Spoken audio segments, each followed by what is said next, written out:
शाम का वक्त था और नई दिल्ली रेलवे स्टेशन पर आम दिनों की तरह ही चहल पहल थी। लोग घर जाने की जल्दी में थे और कुछ अपनों से मिलने को बेताब तो कुछ अपनी मंजिल की ओर निकलने की तैयारी में थे।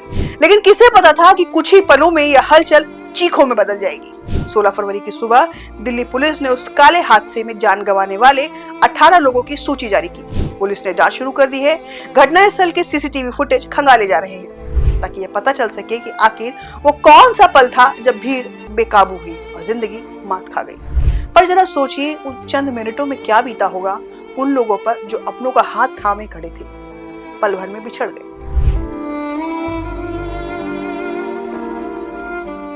बच्चों की चीखें, माँ की पुकार और अपनों को खो देने का वो दर्द, इसे शब्दों में बयान करना मुश्किल है। हम उनके साथ अपनी संवेदना व्यक्त करते हैं, लेकिन यहाँ हम इसे थोड़ा एकेडमिक एंगल से समझते हैं।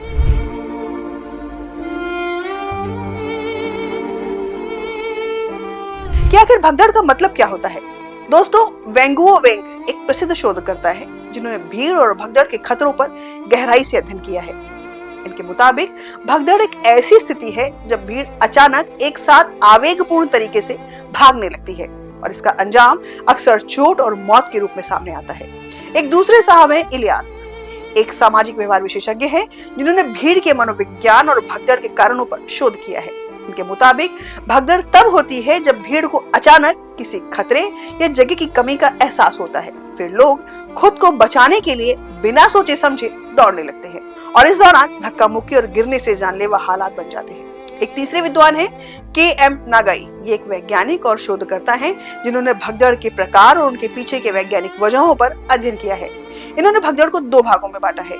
एक है अनडायरेक्शनल स्टैम्पेड यानी एक मुखी भगदड़, जब पूरी भीड़ एक ही दिशा में बढ़ रही हो और अचानक सामने रुकावट आ जाए, जैसे कि बंद गेट या टूटा हुआ रास्ता, और इस स्थिति में लोग एक दूसरे पर गिरने लगते हैं। दूसरा है अशांत भगदड़ यानी टर्बुलेंट स्टैम्पेड, जब भीड़ अनियंत्रित हो जाए, अफवाह फैल जाए या कई दिशाओं से लोग आपस में टकरा जाए। ऐसे में घबराहट और भगदड़ से लोग बुरी तरह घायल हो सकते हैं। बहरहाल इस समस्या का एक ही इलाज है, भीड़ प्रबंधन यानी क्राउड मैनेजमेंट। पर अफसोस कई हादसे आज भी सिर्फ इसलिए होते हैं क्योंकि हमसे भीड़ के व्यवहार को समझने में चूक होती है। प्रशासन और आयोजकों में समन्वय की कमी होती है, जिम्मेदारियों का बंटवारा साफ नहीं होता और सबसे बड़ी बात, पहले से कोई ठोस योजना नहीं होती है। भगदड़ के बाद केवल शारीरिक चोटें नहीं बल्कि मानसिक और आर्थिक प्रभाव भी होते हैं। जिन्होंने अपनों को खोया उनका जीवन हमेशा के लिए बदल जाता है। यह घटना समाज में असमंजस, डर और विश्वास की कमी पैदा करती है और भारत में कई बार ऐसी घटनाएं हो चुकी हैं। 2022 में माता वैष्णो देवी मंदिर में 12 लोगों की मौतें हुई। सन 2017 में मुंबई पुल पर 22 और 2013 में रतनगढ़ मंदिर में 115 लोगों की मौतें हुई। और ये घटनाएं ये दर्शाती हैं कि सही प्रबंधन की कितनी जरूरत है। कुछ दिन पहले यूपी के हाथरस में और अभी हाल ही में प्रयागराज में महाकुंभ के दौरान भी भगदड़ मची थी। और अब सवाल ये है कि क्या किया जा सकता है आगे? भारत में राष्ट्रीय आपदा प्रबंधन प्राधिकरण यानी एनडीएमए ने इस समस्या पर ध्यान दिया है और भीड़ प्रबंधन के दिशा निर्देश जारी किए हुए हैं। लेकिन क्या केवल यही काफी है?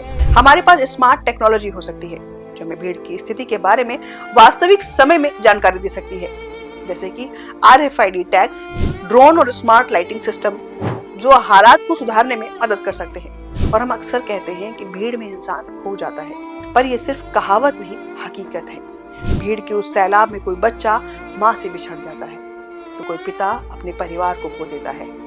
तो इसलिए भीड़ में संयम रखें, अफवाहों पर विश्वास ना करें और किसी भी इमरजेंसी में घबराने के बजाय सुरक्षा का रास्ता अपनाएं, क्योंकि भीड़ सिर्फ संख्या नहीं होती है, उसमें जान होती है, कहानियां होती हैं और सबसे बढ़कर अपनों की सांसें होती हैं।